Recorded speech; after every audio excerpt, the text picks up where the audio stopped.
What's happening, guys? Welcome back to another Sunday Scan. Hope that everyone had a great week and weekend. We have a long weekend. Monday, the stock market is closed. And so instead of a Sunday Scan, this will be a Sunday/Monday scan for the market open on Tuesday. And lots of things to look forward to in the upcoming week. There's going to be a ton of volatility. The inauguration is on Monday. And I think that day one, you're going to start to see headlines fly around, and that can impact things like Meta, like DJT, like Tesla, and all these names. It could affect relations between the U.S. and other countries. So the China name. So there's going to be a lot to have on watch for this week. And the guest that I'm going to bring on is NCAS. So Nick from Investors Underground. And part of the reason why I wanted him on Sunday/Monday Scan this week was because he's very good at pivoting his bias on a dime. And so what I mean by that is that he might be watching a stock long or short, and he will hear a piece of news. It'll start to act a little bit different around a level, and he will switch from short to long or from long to short, and he incorporates options into some of his trading as well. So he's just a great person to have on to talk about some of these moves, because I think that in the current market, being able to be agile and to be able to not hang on to a strong bias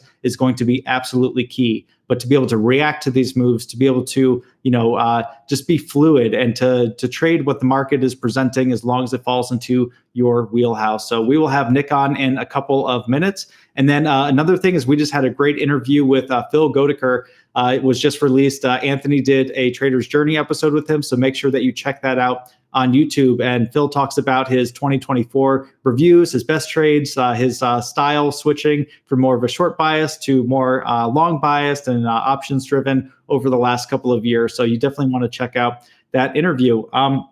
So before we bring on Nick, I will give the disclaimer that neither he nor I are financial advisors, and these are not buy or sell recommendations. Everything that we'll talk about is going to be for informational and educational purposes only. Now let's bring on Nick. All right, we're happy to be here with Nick today. You know him as NCAS in the IU chat. Nick, thanks for coming on Sunday Scan. Thanks for having me. It's been a bit. Yeah, definitely. And part of the reason why I wanted you specifically on this week is because with the inauguration coming up, with so many, breaking news trades, executive orders, you're going to need to be extremely agile in the markets, and you are exceptional at that. Of basically reacting to news, finding levels, and just being able to switch your bias on a dime. Even if you're long something, the second that the action changes, you will switch your bias to short. You use options as well. So you're just a great person to have on for this week, because I think it's going to be chaos in a lot of ways. Yep, definitely. Yeah. So what has been working for you in general in this market?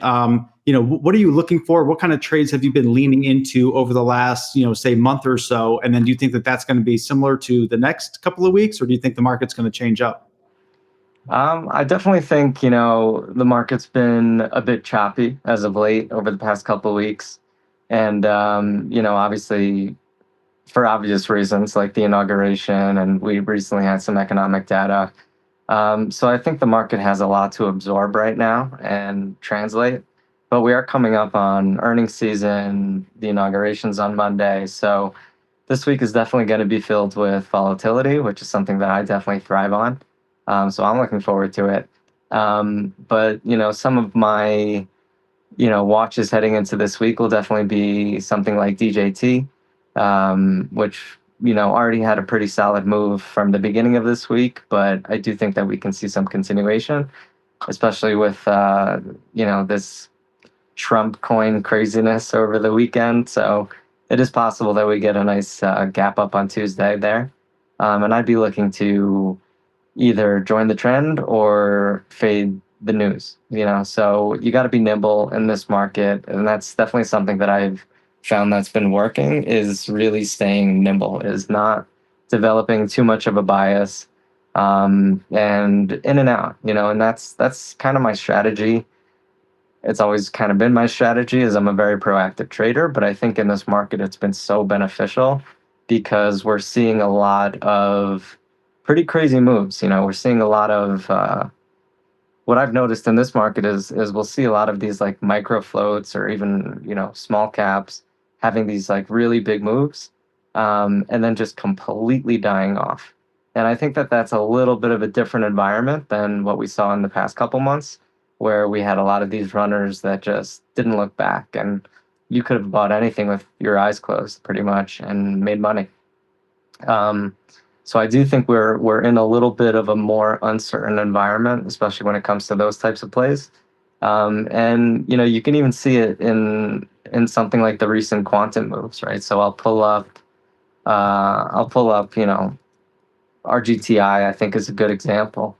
Um, but you have, you know, this major run up from basically $1 all the way to, you know, 13, and a pretty massive pullback. And I took a few paper cuts on the way up over here and ultimately ended up nailing this pullback pretty well. um, but you know, I understood pretty quickly, you know, exactly what kind of market we're in. As soon as it pulled back, it just immediately soaked, gapped up, and just squeezed everybody out. So, you know, patience is very important when playing sector type themes, because they can last a lot longer than you think to the upside. Uh, you know, the drops can last a lot longer than you think to the downside. So you have to stay nimble. And to be honest with you, I made more money on the long side of this trade than I did on the short side, which is unusual for me because, you know, I think we all know what RGTI is. You know, it's a company with almost zero revenue, and you know, it's performing one of the best in the market for the year, at least last year. So um, you got to take these things into account, and you have to be able to flip your bias on a dime. Like as soon as the trade starts working against you, and I think that these are good stocks to trade, or they've been good to me at least because of A, the volatility, but B, the range. I mean, the range has been Yeah. fantastic. If you take a look at RGTI, I mean, you know, it dropped tremendously from its highs, obviously with Jensen's comments and, you know, everything else surrounding us being 25 to 30 years away. And then, you know, some CEOs came out with comments saying, no, we're actually only 5 years away. But I don't really believe that that was like the main cause of this bounce. I do think that it was more of a mean reversion type trade off of this six level, which was, you know, some prior support. And we had a big bounce, you know, 6 to almost 12. Um, so, you know, I look at this chart and I think, okay, you know, it's obvious that when things like this happen, they generally don't go straight to zero, especially a, a sector theme type play like this where so many people are involved and it's trading millions of shares a day. You know, you're not going to get the cleanest unwind. You're probably going to see some pops along the way. So, you know, that's exactly what happened. We got a little bit of a mean reversion. Um, and that's part of the adaptability part of these moves is, you know, no matter how bearish you are on the actual sector or how far away you think they are from actually making any money or whatever, like it's the stock market, you know, like price action is king. And you have to respect that, otherwise you're going to get steamrolled. So I Yeah, and thought it there's was. multiple setups in these too. I mean, like you were saying, with the volume, with the range, and everything given. I mean, almost no matter what your style was, you could have had a potential trade on some of these names. Whether it's on the long side as the sector trends up, whether it's like scalping some of the short side on the way up, or Definitely, whether it's yeah. waiting for those big turns and then capitalizing on that or the bounce after that. Right. And I love trading them because again, you know, like they have massive amounts of liquidity. You can trade as much as you want. And um they typically have great range, you know, like if you look at these moves that have happened, you know, on the downside and then this bounce to the upside, these are dollar moves on a fairly cheap stock. Yeah. And you know, there's a lot of money to be made both ways. So you know, on the quantum sector, on any sector names, I try to stay as adaptable and nimble as possible because I know that there's players on both sides. I know that RGTI is a crowded short. All the quantum names are probably crowded shorts. So you know, you have to expect these sometimes pretty nasty bounces along the way if you're short. and you got to be prepared for them. So, I always recommend as a proactive trader, if you're right, you lock in. And like you'll often see me post in the room like locked one quarter, locked a half. I get out of things by quarters, sometimes thirds. Um, but I'm trading much more actively along the way. It's when I get to a quarter of my position where I'll post that. But I think the most important thing is to stay adaptable, realize what have a bigger picture on these sector themes, and trade them accordingly. Don't get too biased in either direction. Nothing, they've ran up and come down so far that at this point, um, you really just have to play the action. In my opinion, I think that they'll probably consolidate here for a bit. Um, drawing more shorts, we might see a little bit of a push higher on RGTI. I would be looking for a push back into like the 13 area, where there was prior resistance, 1250 13, and I'd love to see failed follow through from there. But I wouldn't underestimate the bounce, and I wouldn't underestimate the drop. So again, when it goes back to adaptability in the market, you different sectors have different qualifications for adaptability. And one thing I have noticed in this market, if you're trading like the micro caps, which is a little different from like sector plays and stuff like that, but take a look at something like what had recent pops that started selling off pretty tremendously. I would say PHIO, obviously that's a biotech name, so it's a little different, but I'm noticing this a lot more in the market. We'll have that, massive push, and then the volume completely dies off, and it pretty much goes back to where we started. We saw the same thing with MYSC. This was, an initial pop, liquidity trap, and then it just complete melt. Um, I think Fubo is an example. We get that pop, secondary pop, and then melt. Um, there's so many I can go through, but VMAR, um, VMAR, ERNA.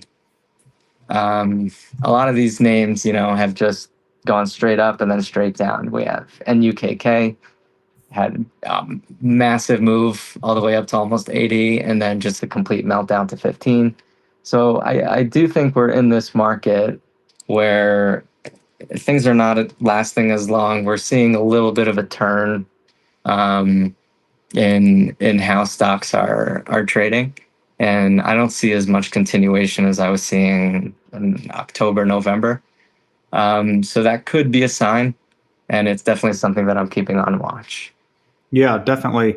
Yeah, the change in narrative from like the sector momentum to more, being on watch for like those big spikes, the big fades, and then a couple days later looking for those liquidity traps. And that's something like ERNA. That's definitely on watch. And you have this first huge day, you have 500 million volume, and then it just completely almost round trips to like these prior channel levels.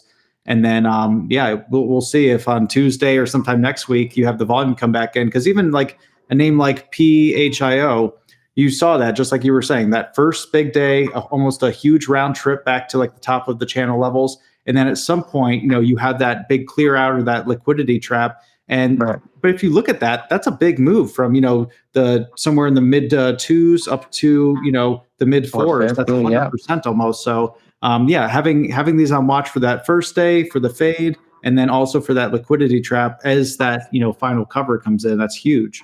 Right. Absolutely, yeah. So you got to stay nimble with them. Even when they do drop that heavily, there's eventually probably going to be some sort of a mean reversion. I am seeing it less and less with these things, but it's definitely something that I'm always cautious about. So I'm always very proactive. Yeah. And now you said that you had several names on watch for the week, and DJT Yeah. was one of those. Yeah. So DJT, um, obviously this was a move into Trump's inauguration, and it's a pretty strong move. I think it bounced from like 30s to almost 50. Mhm. And yeah, I think this was an obvious play in the beginning of the week, but I do think that we probably got a lot of chasers into the end of the week, hoping for the gap up on Tuesday. I do think that there's a possibility that we do end up selling off, but if a trend starts to firm up, if we gap up and dip and the dip holds, I would definitely be looking to join it long for sure. I think it can definitely run. It's a former runner. It's got a ton of range, and kind of a cult following. So, like we're seeing with Trump coin this morning or yesterday, um, it's cultish, and it reminds me kind of like the AMC GME moves where they can last a lot longer than you think. They're completely irrational, but yeah, it's definitely something to keep on watch. I mean, it's a pretty serious move I made in the past week. It broke some key levels, and it's a nice daily shaping up. Yeah, actually, the meme coin launch reminds me of the DJT like IPO. If you Yeah, remember, like when that came out, people piled into that thing. It had a multi-billion-dollar market cap. It went up from 10 or 15 to a couple $100, I think, or 180 or 160, something like that. So you kind of have that DJT 2.0 meme or move happening in the meme this time instead of the actual stock, because I think a lot of people were looking for potentially that move happening here, but it kind of happened somewhere else. So yeah, we'll see if maybe we gap up and just kind of fade off on this, or if it just flushes and starts to yeah, consolidate. yeah, absolutely. And if it does, end up being a sell the news event, it's nothing worth, in my opinion, getting too involved with.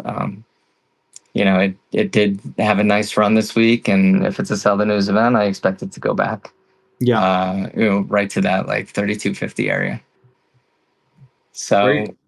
yeah, we'll see what happens with DJT. It's definitely a top watch, and a couple more watches that I'm looking at are just in different spaces. We have names that are, I think, trending pretty well. Um, so, I think CLOV is a watch for me this week. And I like the daily on this one. It's just kind of grinding. And, I expect it to continue. Obviously, if the trend breaks, I'm not too interested. It avoids my thesis. But I do like this one for continuation higher. Um, BBAI is another name that just has a nice daily. It's hanging above VWAP and, just kind of grinding higher. And these kind of charts are reminding me of more of like some names in the robotic sector. So, obviously that's another theme to watch. And I think SCRV, iRobot, and SCRV, iRobot. What else am I want? One more name that I can't remember off the top of my head. But I do like this daily. It's grinding up. It's holding above VWAP, and all it takes is one PR or something to really get some volume into these names and push them higher. Um, I think Archer, so ACHR, similar type of setup with this grind higher above VWAP.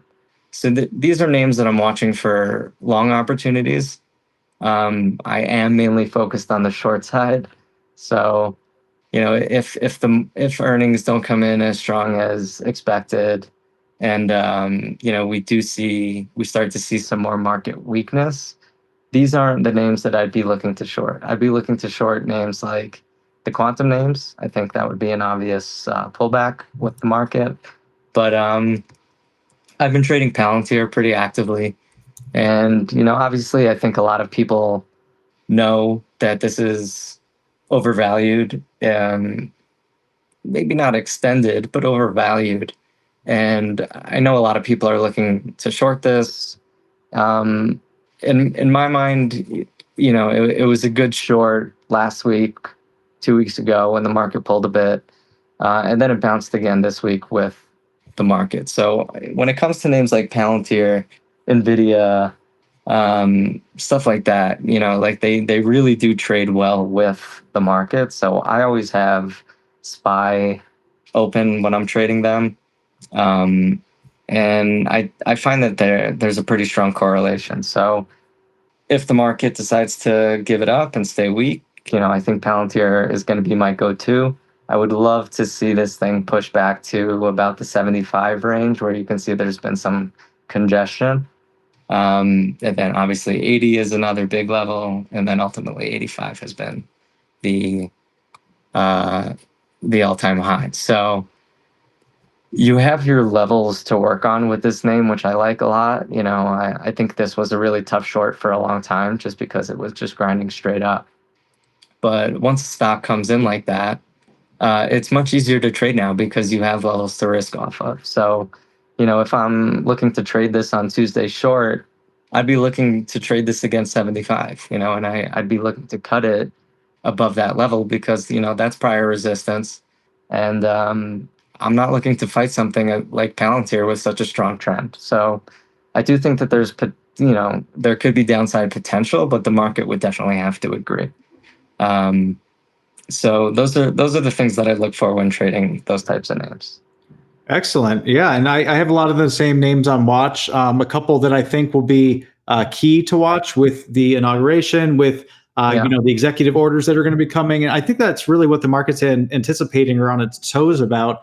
It's saying, okay, day one, he might say, 5 or 10 key things about China, about full self-driving, about all these different things. So I think like it's good to have the basket of kind of like the executive order sensitive names. So Tesla will be yep, on watch for that because if he says full self driving, all clear, go ahead, that's huge for Tesla, for the robo taxis, for all that stuff. So that could be a big kind of a game changer. for sure. But yeah, and then if he says something that is disappointing or he doesn't mention anything about that, then you could have all the people who are anticipating that get Right, flushed out. So really important to just have a plan for both scenarios of what exactly. what does he actually say, and then what is a way to play that, and then another one to have on. And actually, before I move on from Tesla, we have the TikTok news, and is that going to Right, get banned? Will that get bought? Yeah. correct. Yeah, definitely. I mean, that's going to bring some volatility to the market. Again, it's a big week, and you're going to have to stay really nimble because I think we're going to have a lot of moves um, that could potentially reverse, whether it's to the downside, to the upside, or vice Mhm. versa. But yeah, I just think it's going to be a volatile week, and it's something that I've picked up in my trading is recognizing when you're wrong, and you can be absolutely right about a trade, but knowing when you're wrong or that just you're early or you're late, whatever it may be, and being able to flip your bias. So like if I, and this happens often to me, like when I trade Palantir, I find that uh, it often flushes in the morning. You get like a nice, 70 to $1 cent flush and an immediate rebound. So like you have to adapt to that and even flip long. Like if it's something that you're familiar with at this point, adapt, and instead of shorting every pre-market, maybe wait 15 minutes and look to buy the dip because that's just the trend that it's in. And so I'll often short it in the morning and then immediately flip long, and if it starts to trend higher, I'll add to that position. And that's just something that I picked up from being familiar with the stock, trading the stock, watching the tape. But yeah, you pick up how these stocks move, and unless the market starts really selling off, and the market's just grinding, that Palantir tends to follow that trend. So I love trading it because of the range, the volume, and my familiarity with it has given me what I believe to be an edge. Yeah, definitely. And I think we're going to see a lot of other names like, Coin that will be in that Yeah, basket for, potential news. MSTR. And yeah, Yeah, all those names. I do think that we could see a crypto bump. Obviously, I think there's resistance around 107, 108, but I mean, I think once that starts to get going, I mean, names like Coinbase, MSTR, those are going to be great trades. And I haven't been trading MSTR so much. I've been focusing more on SMST, which is the reverse. It's the leverage short. Um, and it's just a cheaper name, and it's much easier to follow a trend. I think it doesn't have as violent of moves, and it's easier for me to manage risk there. So SMST is my go-to with trading MSTR. But obviously, if you're trading SMST, you got to have MSTR up because that's the index. Yeah. And I feel like this could be another name which could gap up pretty significantly on, Tuesday or so. Maybe you get into like that 450 range, and Yeah. then we'll see what happens. Maybe it gaps up and then just immediately stalls out and reverses back down. I mean, obviously having Bitcoin up is super important for a name like MSTR, but I think that the characters changed a little bit. Whereas before, Sailor was, caught people off guard. They didn't really know what to make of the convertible bonds and all that stuff, but now, if he's switching to like equity and issuing Right. stuff, I think that that's going to drown out some of the moves. And I don't think it's going to have the same types of moves as before. But Yeah. if Bitcoin rips, I mean, anything's possible. So again, not having too strong of a bias, but Yeah, exactly.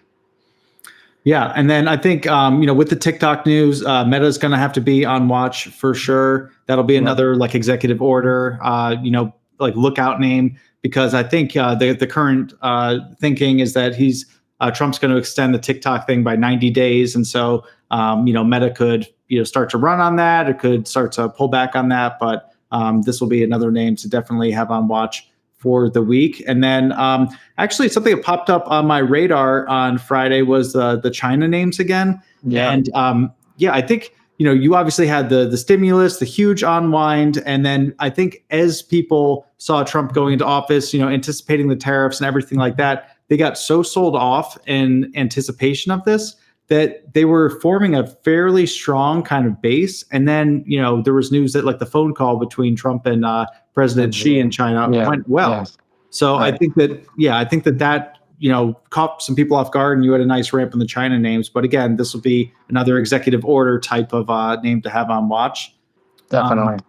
Yeah. And then the same thing with TSM, because that could be impacted by some of those. And then the last one I really had on watch was mRNA. So this has been sold off pretty hard, but on Friday they actually had news that they got some kind of government subsidy for $500 million or something like that. So that's gapping in after hours on Friday. So maybe we'll have a gap up and then a subsequent fade off, again after that. So yeah, just those are a couple of names that I have on watch for the week. And I think just the key with this is to pay attention to the news and to have a bias that can easily be flipped. You can go both ways on a lot of these names because Yep. one word, one headline, and everything changes.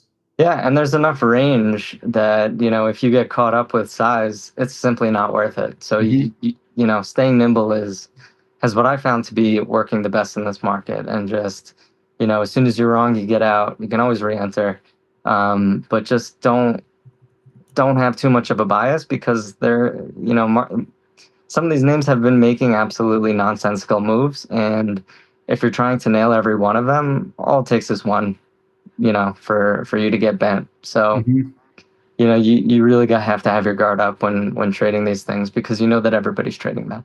Yeah, definitely. And then one other thing is a lot of times while you're trading, maybe, Palantir or some of these other names, you'll have SPY up. And a lot of times if you see the market getting shaky, you'll throw on a couple of SPY puts or things to basically, go in that. So what's your thought process when you're doing some of the options to accompany some of your long and short trades in the regular equities? Definitely. Well, I always keep, the S&P up. Yeah, that's just the chart that it's non-negotiable. It's always on my screen. And I find that it can many times forecast what a lot of these individual names are going to do before they do that. If I see SPY start to break certain levels, I'm pretty sure that Palantir is going to follow that move. So yeah, I mean, anytime I'm trading these larger cap names, I find that they're often very correlated to the market, and unless there's exceptions with relative strength and weakness, but for the most part, if you're trading market names, it's relatively easy to predict based on what the SPY is doing. You know, if the SPY is just simply trending higher like it did on Friday, good chance Palantir is going to do the exact same thing, and that's exactly what it did. Mm-hmm. You know, so yeah, I use the S&P to really predict a lot of my moves, and I'll use calls and puts based on what I'm seeing. And sometimes I use them as a hedge.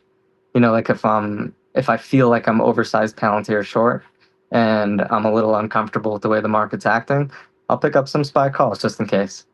Um, so yeah, I mean, mainly when I'm trading options, it's on indexes. So it'll be QQQ, SPY, um, you know, or volatility indexes. But that's pretty much it. I'm not an options expert, so you know, I don't play like zero DDTs or stuff like that. But um, yeah, I mainly use them based on what I see price action wise. Yeah, definitely. And that's super helpful, especially when you have a mix of equity and options trades going. As long as you have a good read on all of them, you can kind of hedge yourself a little bit with that. So, Yeah. yeah. Yeah, I think we covered a lot of good topics, and so much of this week, as we discussed before, is just going to be being aware of those headlines, and then marking those key levels on those charts that you're interested in, and then not having a bias or not being stubborn when something's going the wrong way or going in a way that you didn't anticipate. And you actually have a good rule where it's if you try a name more than 2 times to get stopped out on both times, then you just move on to something else because it's not worth Yep. Yep. Revisit 50 times. tomorrow. Yeah. Exactly. Yeah. Yeah. Like I think, you know, when IONQ had those moves uh, to the downside, and a lot of people were anticipating the bounce because it came in so much, the best thing to do was really to wait to the next day because, you know, so many people had that same idea. We just dropped 65% in 2 days. We're going to have some sort of a bounce trade eventually. Shorts are going to cover this, that. They're going to come out with some rebuttal. But they were all a day early. And I'm sure a lot of people were dip buying and getting stopped out, you know. So patience in this market. Let other people make the mistakes and step in, pick up the pieces. It's so much easier. I remember I used to, you know, try to be involved in every single trade. And you hear this adage all the time that, like, you know, the best traders rarely trade. And the more time I spend trading, the more I realize how true that is because you're really just waiting for your setups. Like, and they don't come too often, but when they do, that's where you make all your money. And if you try trading every name, every move, you're gonna make mistakes. You're human at the end of the day, and a lot of these moves don't make sense. So, you know, my advice in these types of markets is really just sit on your hands until these trades like you have to take the trade. You know, otherwise it would Yeah. be foolish not to. Um, so for me, I made the most money on like the third day of the quantum decline because that's when I started buying the dip, and then I was able to just really ladder into it on the upside as it climbed. Um, and yeah, that's where I you know really made the meat of the move on that. Um, but yeah, I mean these things can drop farther than you think, they can bounce farther than you think. So you know, never develop too much of a bias and just be aware that you know this is the stock market and stocks go up, stocks go down, and you have to be able to change your mindset on a dime. And for better or worse, you know, even if you're right in the end, it will keep you in the game. And longevity here is the most important thing. A chip in a chair, as they say. Yep. Yeah. Rule number one is you got to survive to be able to, take the next trade. So that's priority number one always. But Yeah. yeah, that's great advice, Nick. And I really appreciate you coming on this week. And I'm going to be, I'm going to be leaning on you in the room to, catch some of these moves and everything. So I'll see you in the room. Awesome. Thanks so much, Chris. I appreciate the time. Thanks for having me on. Of course. See you soon. I'll see you. Bye-bye. Thank you everyone for watching. If you want to trade live alongside me and other members of the Investors Underground community, then check out investorsunderground.com to see if becoming a member is the right decision for you. They have some of the best technology and a lot of great members there, all looking to help other people improve their trading. And also check out Investors Underground content on YouTube and Twitter. Thank you.